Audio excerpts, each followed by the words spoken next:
কি ব্যাপার চাচা, এখানে দাঁড়ায় রয়েছেন, নামাজ পড়তে যাবেন না?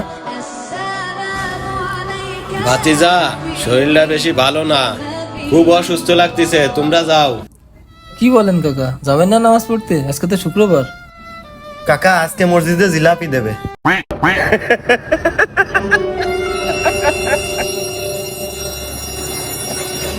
কাকা আসার কি হলো, আসেন কেন? বুঝলাম না তো কাকা, হাসেন কেন? তোমরা যে জিলাপির লোভে নামাজ পড়তে যাচ্ছ, এটা তোমাদের খেয়াল নাই যে এটি রমজান মাস?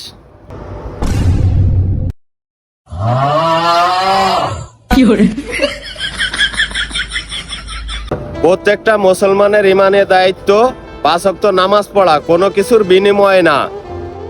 জি কাকা, আমরা বুঝতে পারছি, আমাদের ভুল হয়েছে। আসলে আমাদের ভুল হয়েছে কাকা।